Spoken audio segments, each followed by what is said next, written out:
زما معزز ورونو عزتمندو، نن مونږ تاسو کې راغونډ شوي یو د یو مرحوم محترم خور د جنازې په سلسله کې راغونډ شوي یو. د محترم مرحوم جناب مولانا حسبنا الله صاحب رحمه الله بیبی دا کور والا او د محترم جناب مولانا عبدالباسط صاحب هبت الله صاحب دی والده محترمه ده چې هغې وفات شوي دي او د هغې د جنازې په سلسله کې مونږ تاسو راغونډ شوي یو. جنازه د مسلمان په مسلمان حق دی. رسول الله صلی الله علیه وسلم فرمایي، د بخاری شریف حدیث دی، للمسلم علی المسلم ست، د مسلمان په مسلمان شپږ حقونه دي. وخت کم دی او علما ډېر دي نو ټول درته نشم ویلی، خو دا یو حق پکې دا دی، یتبع جنازته اذا مات، چې کله یو مسلمان وفات شي دی به جنازې پسې ځي او جنازه به کوي. دویم ورونو دا ده چې جنازه کیږي د مړي د جمدي نه، او الله پاک چې دا انسانان پیدا کړي دي د فنا د پاره دي، د بقا د پاره نه. باقی زندگی د آخرت زندگی ده، کاغه د جنت په شکل کې او د خوشحالو په شکل کې ده، او که د دوزخ او د عذابونو په شکل کې ده، بیا نه ختمېدو والا ده. او د دنیا زندگی د فنا د پاره د بقا د پاره نه ده، چې یو انسان دنیا ته راغی دله بانګ ووایي، دی لا نه پوهېږي. بانګ خو هله ویلې کېږي چې سړی مونځ کوي، نه خو دا ماشوم مونځ کوي، نه خو چې دا څوک ورله بانګ وایي دی مونځ کوي او بانګ وشو مونځ نشته. بیا چې کم وخت کې مري او دا جنازه پې کېږي نو مونځ شته خو بانګ نشته. هلته بانګ هم وشو اقامت هم وشو، دلته مونځ کېږي نه بانګ شته نه اقامت شو، پوره مونځ دی. څنګه چې د عام مونځ د پاکوالي شرط دی لم شرط، څنګه چې عام مونځ د پاکوالي د مکان شرط دی لم شرط، څنګه عام مونځ د ستر د عورت شرط دی لم شرط، څنګه چې عام مونځ کې امامت دی کم هغې کې تکبیر تحریمه سلام دی کم، صرف رکوع سجده ته د یو مقصد دپاره الله کټ کړي دي، یا هم هر څه پکې دي. نو بانګ اقامت دلته نشته، او چې پیدا شي دواړه شته. اشارت ورکوي شارع چې ګورې دا انسان به خامخا مري، او د ده د ژوند د راتلو د ختمېدو په منځ کې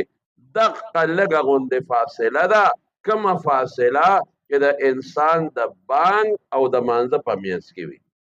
دغه لږه غوندې فاصله ده. الله په قرآن شریف کې یو صورت ذکر کړی، تاسو ټولو ته یاد دی، والعصر. الله د مازدیګر عصر مازدیګر ته وایي، عصر زمانې ته وایي. زما د په زمانه قسمي اوس زمونږ دا طالبان سوال کوي چې عصر زمانې ته وایي، د زمانې خو نور هم ډېر نومونه دي، د عصر یې دلته ولې ذکر کړو؟ د زمانې خو بلا نومونه دي، 14 نومونه یې د زمانې،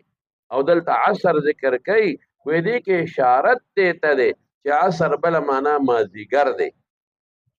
نو د انسان دا ژوند دی د داسې ګمان وکړي لکه د مازدیګر وخت چې د ما زندګي ده، او په ټولو وختونو کې د بخاري حدیث راځي د مازدیګر وخت کم وخت دی.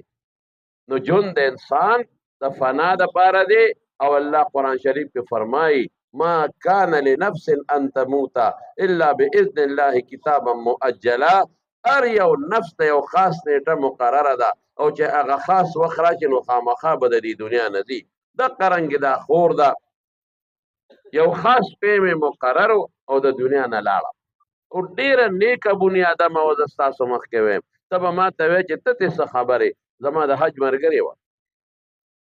یو وخت کې مولانا حسبنا الله صاحب او دا او زوم او ما سره زما ترور وه دا موږ د حج ملګري وو د دې عبادت هلته ما لیدلی دی د دې خدای ته جړه هلته ما لیدلې ده زما ترور و چې دې کم خدمت کړی زما ترور تر مرګه پورې دې ته دعاګانې کړي دي دویمه یو خبره درته مختصر کوم چې الله پاک ورله د هغې نیکۍ بدله م ورکړه خاوند هم خدای دې وبخي مولانا صاحب ښه سړی و نیک انسان و بچې م وله مولانا عبدالباسط صاحب خدای عالم ورکړی دی موږ سره دارالعلوم نعمانیه کې دوره حدیث کړی دی نور زامن هم الحمدلله صالحان او دیندار دي پلار ته وګوره څومره نیک انسان و رونه وګوره ټول خاندان اخوا دېخوا دیندار او صالحان په خپل هم صالحه الله وله څه اجر د هغې ورکړه الله وله د جمعې شپه ورکړه او بیا د محرم په میاشت کې اشهر حرم کې ړومبې میاشت د محرم ده د عزت او د برکت میاشت ده او جمعه خدای ورکړه او رسول الله صلی الله علیه وسلم فرمایي یو مسلمان ما من مسلم يموت يوم الجمعة او ليلة الجمعة الا وقي فتنة القبر یو مسلمان د جمعې پر ورځ یا د جمعې په شپه وفات شي د قبر د فتنې نه به خدای پاک وساتي یوازې د قبر عذاب نه دی رونو ګورئ دلته رسول الله مبارک فتنه ذکر کړه د فتنې ډېرې معنی دي یو معنی عذاب دی دویمه معنی ازمایش دی قرآن شریف کې د موسی علیه السلام په حق الله وایي وفتناک فتونا نو دا معنا خو نه ده چې تا له خدای عذابونه درکړل نه تا باندې الله ازمایشونه وکړل نو د قبر د ازمایشونو نه به دا انسان خدای پاک محفوظ کړي او ورونو ډېر بل اختصار علما به نور هم یو دوه ټکي وایي چې د قبر خطرناک شی دی د حضور پاک صحابي دی حضرت عثمان رضی الله عنه دا څوک دی رونو دا هغه صحابي دی چې د حضور پاک یو لور پې واده وه چې هغه وفات شو دویمه یې ورکړه چې هغه وفات شوه نو رسول الله مبارک وفرمایل لو عندي ثالثة که زما درېیمه لور وې لانکحتکها ما به هغه هم درته په نکاح درکړې وه او یو ځل نه بار بار رسول الله مبارک د جنت زیری ورکړی دی یو ځل د احد په غر باندې حضور پاک ولاړو نو دا احد دا غر وجړقېده نو رسول الله مبارک دا خپه وله داسې روبروله اسکن احد غلی شه احده انما علیک نبی یو در باندې پیغمبر ولاړ دی و صدیق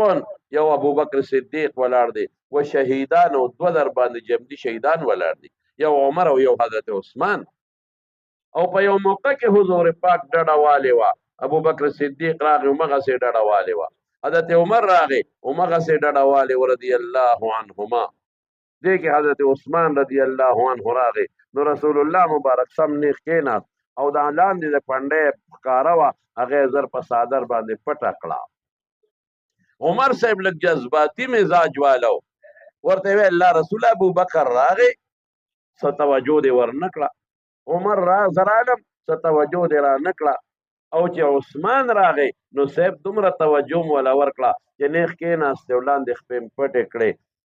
حضرت حضور پاک محمد مصطفی صلی الله علیه وسلم ورته فرمایل یو ځای کې د اسمان د فرشتو ذکر دی بل ځای مطلق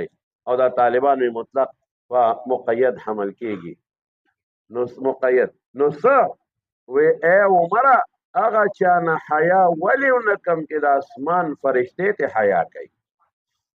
لیکن دغه حضرت عثمان رضی الله عنه چې به قبر ته کېناسته نو دومره به یې وجړل چې دا ګیره به یې لمده شوه نو چا ورته وی د جنت او د دوزخ ذکر کېږي او نه جاړې او قبر ته چې کېنې جاړې او وایي ما د حضور پاک مبارک نه اورېدلی دي چې قبر د آخرت د منازل لومبۍ پوړی ده